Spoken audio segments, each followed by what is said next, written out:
Hola a todos. La verdad es que no sé cuándo estaréis viendo este vídeo, porque entre exámenes de la universidad y la salida de Palworld, dudo mucho que me quede mucho tiempo libre para editar. Pero hoy os traigo un vídeo algo distinto que espero que os pueda llegar a gustar y que le genere interés por el tema a más de uno. Hoy vamos a volver atrás en el tiempo, a la infancia de muchas personas y a un momento en el que el internet no era lo que es ahora, en una época en la que había una moda que se popularizó en 4chan, la cual consistía en historias cortas de terror, que buscaban entretener o asustar a quienes la llegaran a leer en algún momento. Estas historias generalmente podían tener una característica que a día de hoy vemos, por ejemplo, en los comentarios de muchas publicaciones.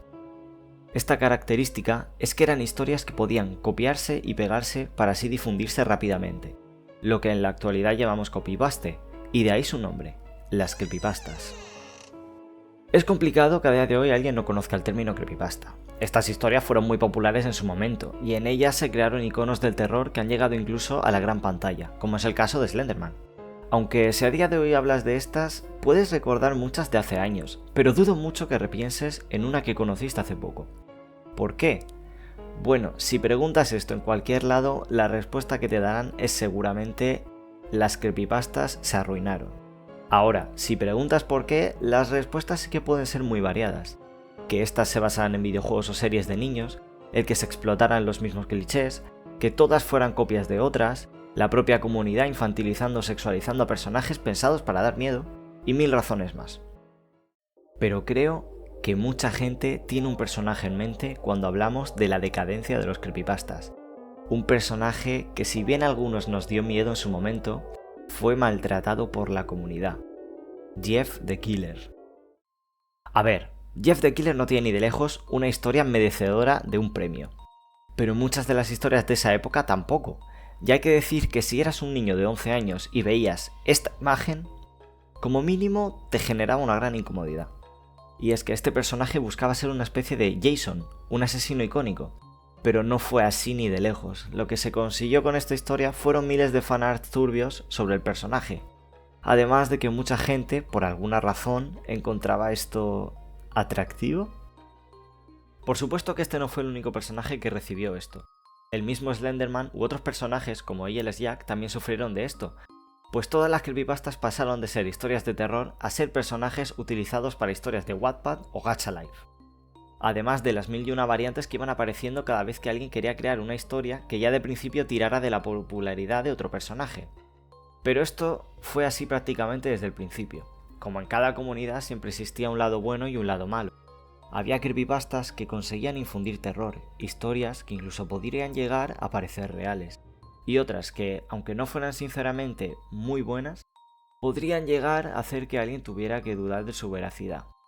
Pero también existían otras que la verdad no entiendo la razón de su popularidad, como todas las creepypastas de Juego.exe, empezando por la de Sonic, que a pesar de ser una de las peores historias, mucha gente le guarda cariño por ser una de las que conocen desde hace mucho tiempo, lo que ha hecho que incluso más recientemente salgan nuevas versiones de la historia que buscan mejorarla con nuevas ideas o utilizando nuevos formatos de terror, como pueden ser Needle Mouse, que es una serie del tan popular terror analógico. Y es que esto también es un tema importante, el saber que a día de hoy las creepypastas por supuesto ya no están de moda, y que han sido reemplazadas por nuevas modas destinadas al terror como el terror analógico o los ARGs, o muchas otras que no tienen como tal esa finalidad, pero que pueden llegar a transmitir miedo, como son los casos de investigaciones de Lost Media y los ya tan quemados backrooms. Y respecto a estos últimos, creo que pueden ser un buen ejemplo para saber qué pasó con las creepypastas. Pues si tratamos de analizar por qué estos pasaron a ser algo que parecía un soplo de aire fresco, a que existieran 10.000 niveles con monstruos de 8 metros que te persiguen y de los que tienes que intentar escapar, pues bueno. ¿A dónde quiero llegar con esto? A que ambos tipos de relatos se enfrentaron a uno de los problemas a los que todo formato popular se enfrenta: la sobreexplotación y la pérdida de identidad. En su momento, creo que hubo unas primeras creepypastas populares que podría tomar como base para entender de dónde sale toda la oleada de creepypastas basura que nunca se ha detenido. Podría tomar a El suicidio de Calamardo o a Suicide Mouse como los referentes de todas las creepypastas de capítulos perdidos o de creepypastas de series infantiles. también a Sonic.exe o a la leyenda de Brain Down como las referentes de todos los juegos .exe, los cartuchos malditos y todas las historias de terror malas de videojuegos. Y de estos orígenes también salen muchos de los clichés que llevaron al extremo, y que parece seguir una lista de puntos que una creepypasta mala tiene que tener sí o sí para ser una creepypasta mala. Los ojos hiperrealistas, llorar sangre, el protagonista al que le venden o regalan un juego en un mercadillo para que luego este resulte estar maldito. La clásica intro en la que el protagonista se presenta contándonos que está escribiendo esta nota antes de acabar con su vida o de ser atrapado por algún tipo de monstruo, o al final, donde acaba internado en un manicomio. Todo esto hizo que muchas de estas historias no llegaran a cumplir el objetivo principal de las mismas, dar miedo.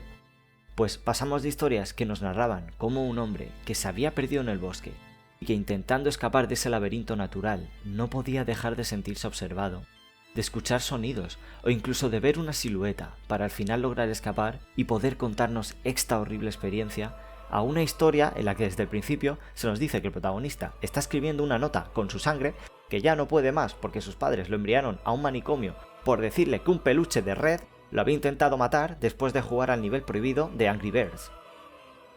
Dicho esto, lo que intento decir es que nunca existió un punto en el que las creepypastas comenzaron a ir a peor. Simplemente esa pequeña comunidad que una vez solo trataba de escribir pequeños relatos, buenos o malos, se expandió al ponerse de moda en una incontable cantidad de historias de las que, como por desgracia suele suceder, lo que más destacó fue la parte mala. Pero con toda la basura que hay hoy en día en internet, tampoco es necesario irse a la deep web para encontrar historias que sean buenas y causen un terror genuino. E invito a cualquiera que piense que las creepypastas se arruinaron y no existen buenos relatos de horror, a que busque y disfrute de alguna creepypasta actual de buena calidad, puesto que son muy fáciles de distinguir al tener títulos con miniaturas interesantes y que no tienen a Bob Esponja llorando sangre con las palabras "no creerás lo que hizo Bob" escrito en mayúscula en el título. Yo personalmente recomiendo una creepypasta llamada "Las puertas fueron soldadas por dentro, hay algo afuera", que a pesar de ser relativamente larga, perdiendo un poco el concepto de creepypasta, está dividida en capítulos y recuerda mucho al webtoon Dulce Hogar, con una historia interesante que te engancha y momentos que hacen que merezca mucho la pena gastar tu tiempo leyendo o escuchando esta historia. Para terminar, quiero decir que es posible que las creepies ya no tengan un sentimiento o que no te transmitan lo mismo que te transmitían cuando eras más joven o inocente.